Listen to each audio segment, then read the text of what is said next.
waxaana si wanaaga madaxdii xilligaas dadaalka weyn u soo gashay dhamaystirka heshiisyadaas in ay maanta madashan fadhiyaan sida aniga oo ahaa ra'iisul wasaarihii xilligaas iyo mudane Shariif Xassan C oo ahaa gudoomiyihii baarlamaanka ee dawladda ku meel gaarka ah ee Soomaaliyeed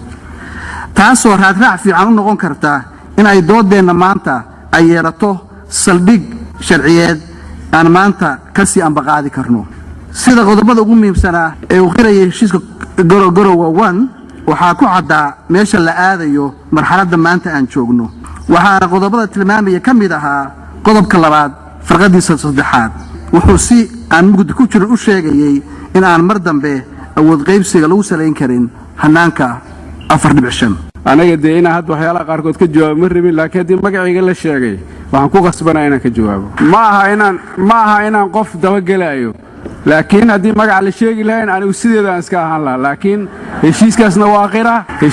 waa qira waa soo saxiixnay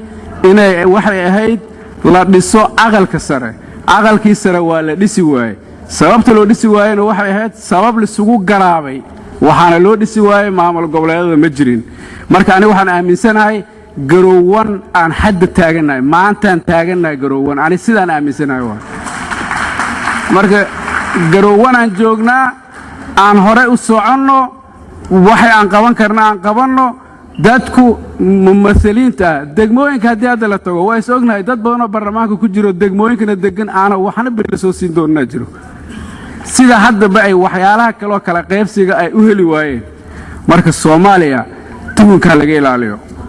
international community waxa uu mahad celinayaa sida ayagu ay ugu dadaalayaan inay Soomaaliya nabad hesho waa u mahad celinaa dadka walaalaheena ciidamadooda keenay dhiigooda noo daadiyay oo nabadna la raadinayo runtii aad iyo aad aan ugu mahad celinayaa dadaalada ay ka wadaan sida Juba Korodooy sida hadda uu xusay